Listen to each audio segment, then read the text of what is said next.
Eu sei que eu sou muito mais inteligente que um gringo. Não tem como. Não é à toa que o brasileiro sai do país e vai enganar os gringos. Americano não sabe geografia direito, não né? é à toa, Então, algumas saca? matérias são essenciais. A geografia, por exemplo, os caras acham que só existe América. Eu sei todas as bandeiras. Pode crer, cara, isso é difícil. Você pode fazer aqueles jogos do TikTok. Ninguém ganha de mim. As Ninguém trends. ganha. Eu sou muito bom em geografia. A geografia é uma matéria que eu curtia muito também. Mas a gente falando disso aí, desse método e tal, agora passo polêmico aqui. Paulo Freire. Esse aí, agora esse corte aqui vai ser a treta. Vamos lá. A treta.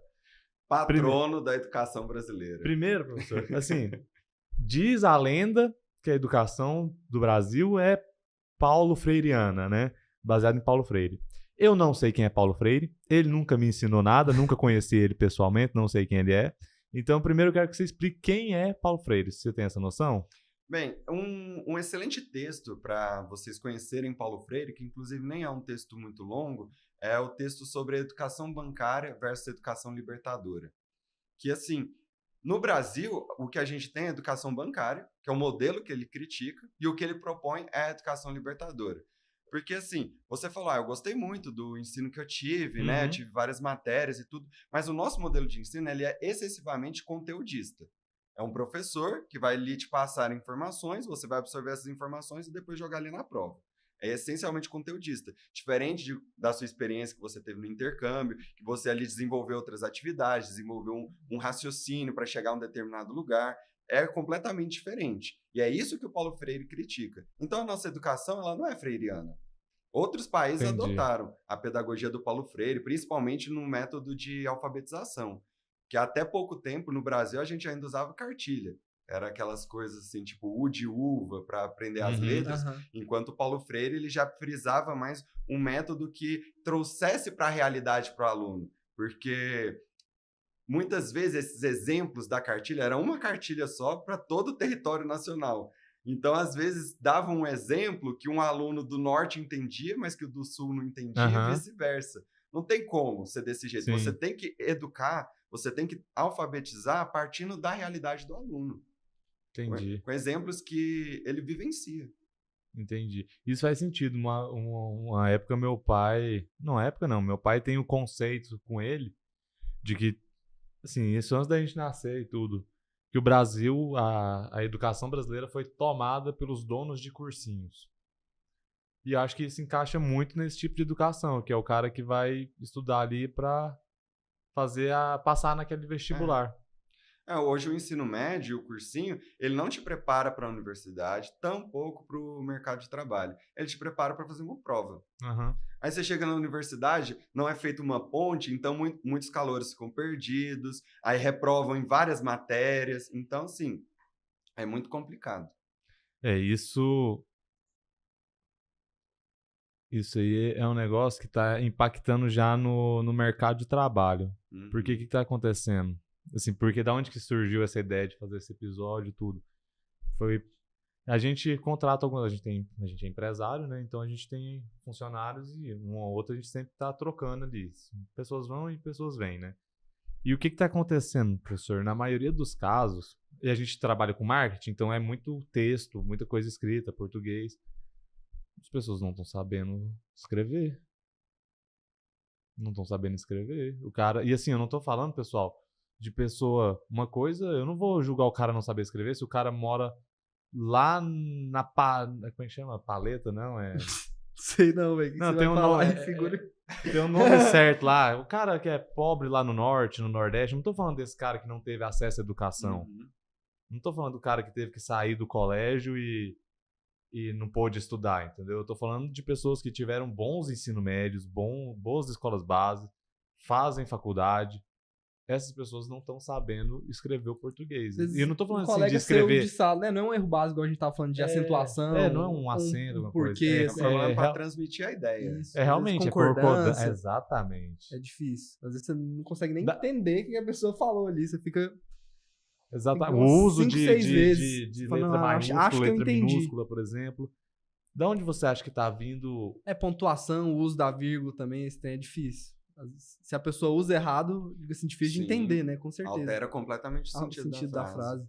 Tem até uns memes, né? De onde você acha que tá vindo essa dificuldade do pessoal em escrever a língua portuguesa? Bem, eu acredito que essa dificuldade sempre existiu, só que agora ela está sendo mais exposta. Porque, de certa maneira, se a gente volta 50 anos no tempo, quem está nos meios de comunicação de massa é a elite. Uhum. Só que o problema em relação à escrita, ele sempre existiu. E eu acredito que ele era muito forte, inclusive. Só que isso não era mostrado, isso não era revelado. Agora, com a internet, como a gente está tendo mais acesso, as pessoas estão tendo mais voz, então a gente está enfrentando e confrontando essa realidade.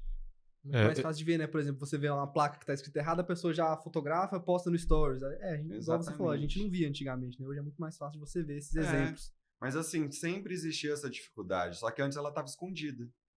Mas isso assim, mesmo é porque você falou da elite, né? Uhum.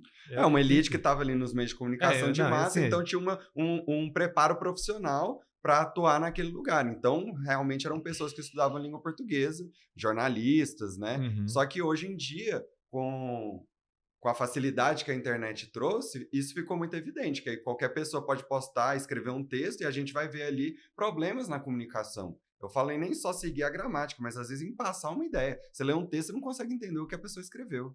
Sim.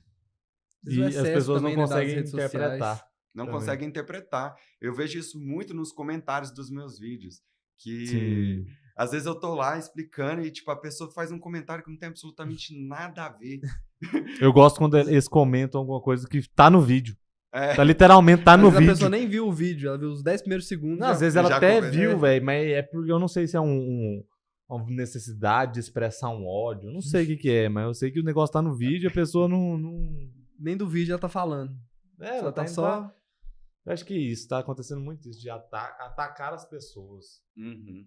É isso aqui, a gente não faz isso aqui pra atacar as pessoas. A gente tá tentando, professor, assim, porque existe muita polarização e divisão política hoje, né? Mas a gente quer fugir disso, entendeu? A gente quer desenvolver nossa nação. A gente quer transformar, porque a geração Z, a gente, todos dessa mesa são geração Z. A gente tem a oportunidade realmente de mudar o país. Não é à toa que a política dos anos 2000 é completamente diferente da política de hoje, porque já está havendo essa mudança. Apesar de ter 2 deputados, por exemplo, da geração Z só, federais, né? Mas já está havendo essa mudança. E esse é o nosso objetivo, porque assim, a situação do nosso país é um pouco degradante, né? Porque a gente está falando do PISA ali, e eu estava estudando sobre o saneamento básico. Hoje, a gente tinha falado antes, metade do país não tem acesso ao saneamento básico. E se a pessoa não tem o saneamento básico, isso atrapalha até o desenvolvimento cerebral dela, porque é questão eu esqueci como é que estava no texto, mas... Você fala pela questão das doenças? É doença e também a questão socioeconômica, de alimentação, porque a gente precisa... O cérebro precisa ser nutrido também, a alimentação conta, né? Então, eu acho que essa é a nossa função aqui. Por isso que a gente está tendo esse papo aqui agora.